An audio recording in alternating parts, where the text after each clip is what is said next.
So we have Ephesians 4, and we're going to read verses 17 through 19. Ephesians 4, 17 and 19. Verse 17. This I say therefore, and testify in the Lord, that you henceforth walk not as other Gentiles walk, in the vanity of their minds. So you have what, like the Gentiles are right now are in control.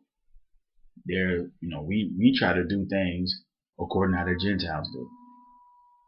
They got this thing, like I said, you grow up, you taught to go to school, get an education, get a good job, make a lot of money, retire, and live off your retirement and your 401k plan. But you get so wrapped up in that, you still gonna be missing something. So you cannot walk after the Gentiles because they think like that.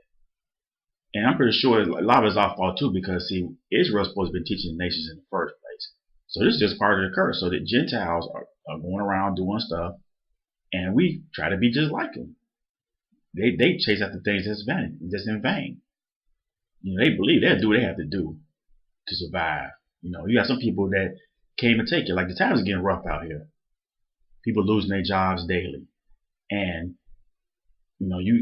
people will kill themselves because if they can't maintain the lifestyle they're living.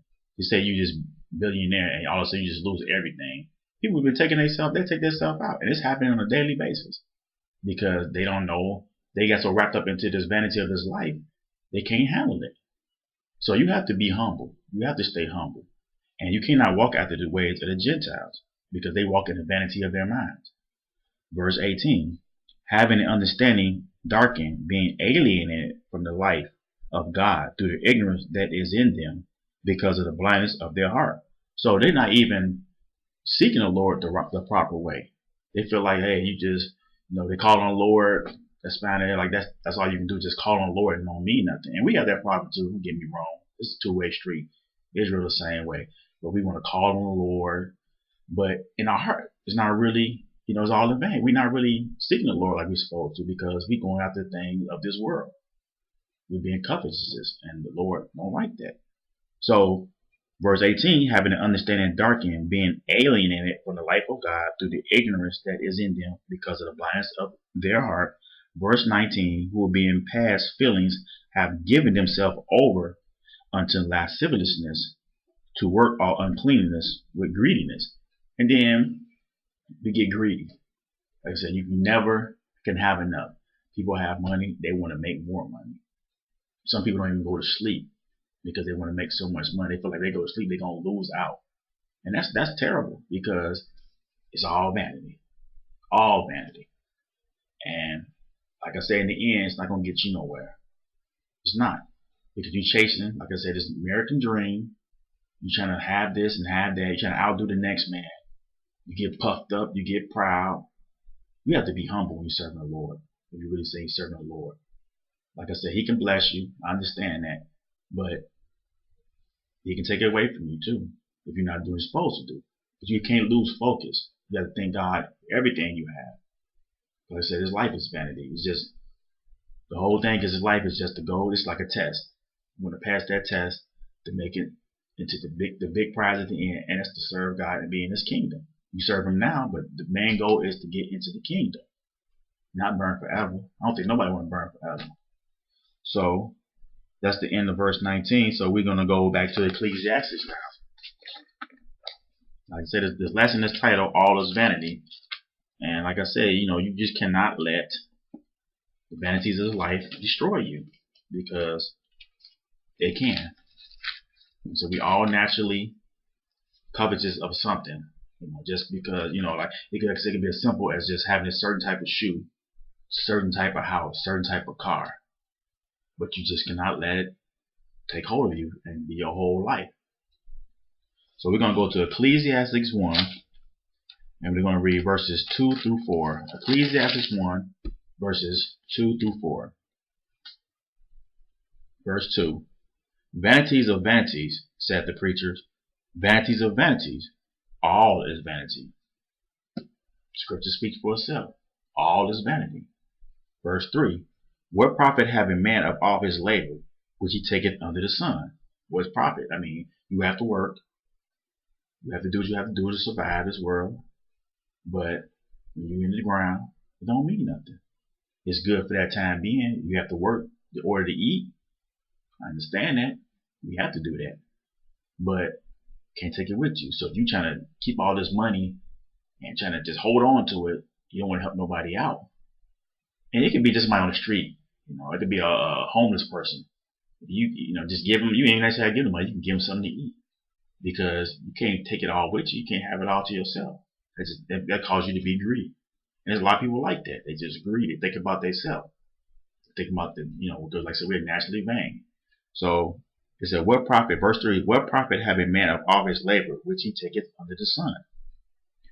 Verse 4, one generation passes away, and another generation is coming, but the earth abideth forever. So it's been going on from day one.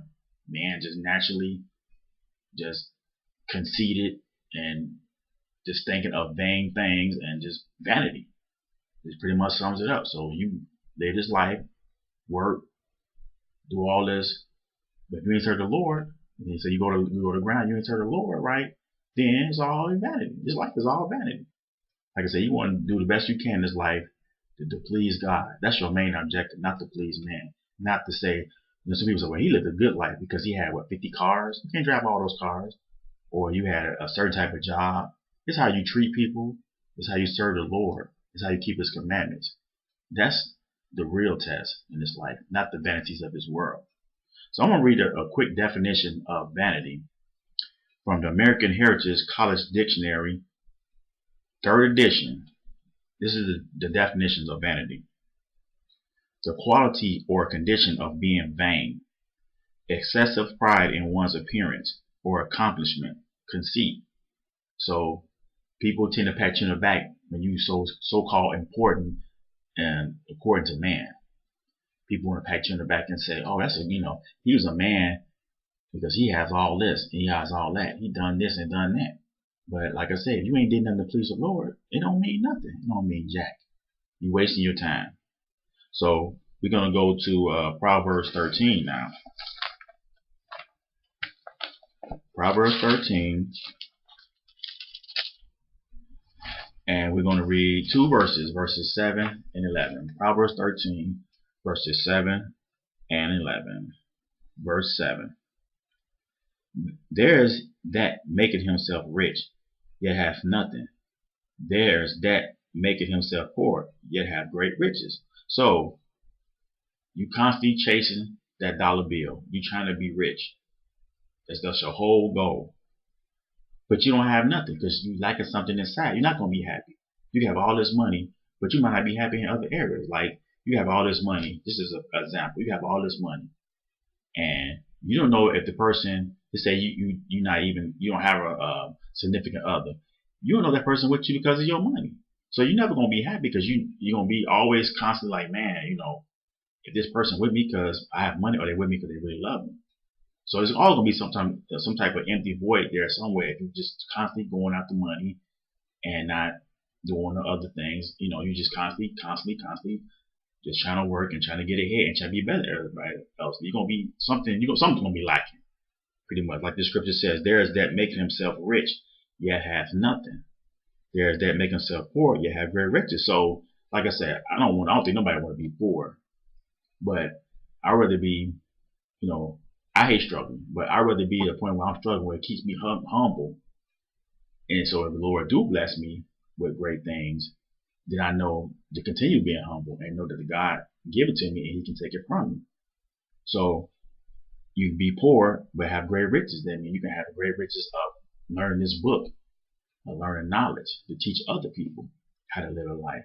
You have great knowledge to keep yourself in check, to serve the Lord the right way, to please him. So that's to me, that's better than having all the money in the world. So we're going to skip down to verse 11 now. Verse 11. It's Proverbs 13, verse 11.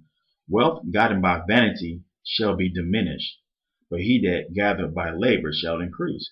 So wealth gotten by vanity shall be diminished. So like I said, you can have all this money and you chasing after this and doing this, but you ain't gonna end up losing it because you chasing after the vanities of this world.